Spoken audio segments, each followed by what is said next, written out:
Hinawakan ni Cedric ang motor para sa kusina para makapaghapunan. Itlog oh.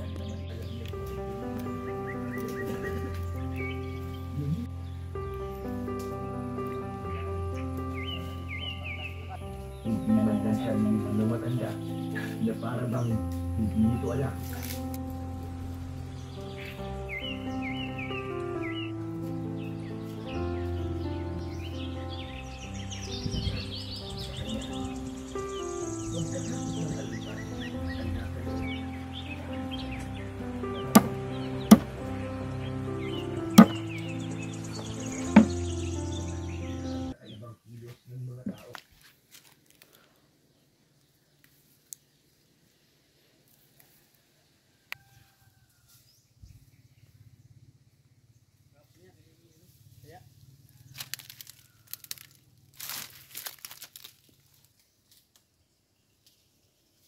Ano Kuya Cedric?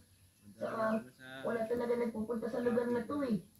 Lahat ng tao rito sa baryo pula. Hindi naman magbutang na bawon ni ano. Hindi ka butang? Butang ka.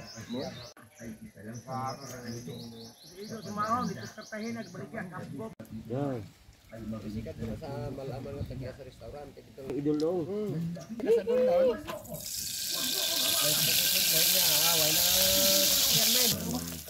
Dito sa may kalog-kalog ba? Oh, na may ilang koton dahon no.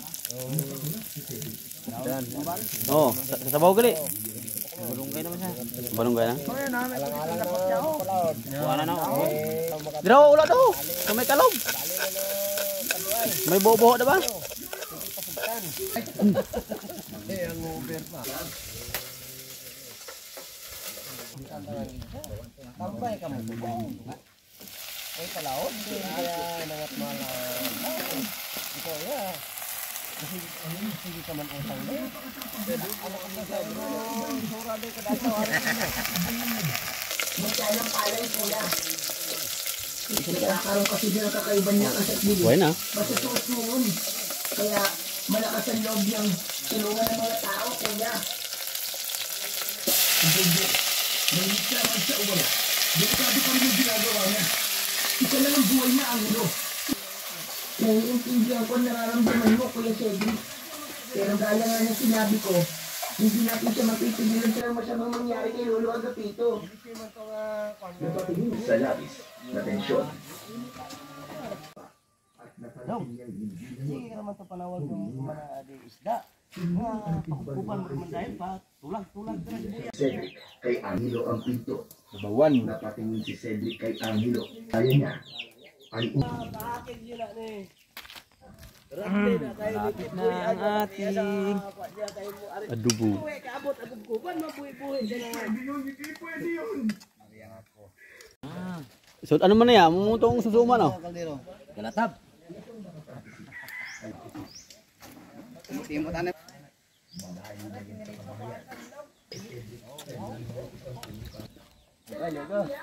Tinatanggap ko na.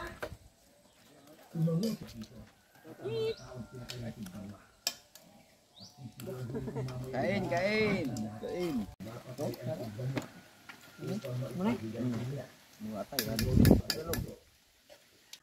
ay hinayaan ni Cedric na si Angelo ang manguna sa pagdadasal.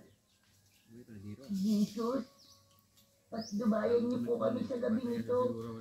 Bigyan niyo po kami ng lakas ng loob para labanan konting banwa.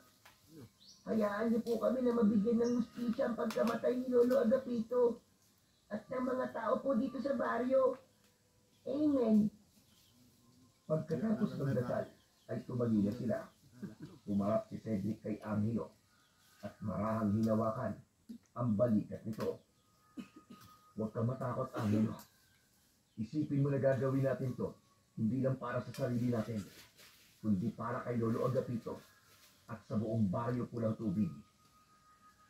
Tumango si Angelo at bago pa ito makapagsalita, ay narinig na nila ang sigawan ng mga tao sa labas. Kuya Cedric, sumasalakay na konting banwa. Tara, kailangan na natin kumilos bago pa may mapatay ang halimaw na yun. Agad na tinungo ni Cedric ang kusina at kinuha ang itak ni Lolo Agapito. Si Angelo naman ay kinuha ang crossbow at inilagay ang isang palasong may lubid tulad ng pinag-usapan nila. Matapos yun ay walang pagdadalawang isip na lumabas sila ng bahay. Sa paglabas nila ay nasilayan nila ang lagim na dulot ng tigbanwa. May mga taong nagtatakbuhan. Ang ilan ay natutumba ng dahil sa labis na takot. Hinawakan ni Cedric ang mutya ng palay at agad niyang naramdaman ang kapangyarihan nun na bumalot sa buo niyang katawan. Pakiramdam niya ay may kung anong enerhiyang nais kumawala sa kanya ng sandaling yun. Angelo, mauna ka sa dulong bahagi ng baryo sa may taniman ng palay. Alam mo nang gagawin mo mag-iingat ka. Oo, kuya. Mag-iingat ka rin. Mabilis na tumakbo palayo si Angelo habang si Cedric ay buong tapang na lumapit sa tigbanwa na nakatalikod sa gawin niya. Ay! Aswang na nag-iisa ang mata! Ako ang harapin mo! Binitiwan ng tigbanwa ang hawak nitong lalaki at marahang lumingon kay Cedric. Ang nag-iisa nitong malaking mata ay nag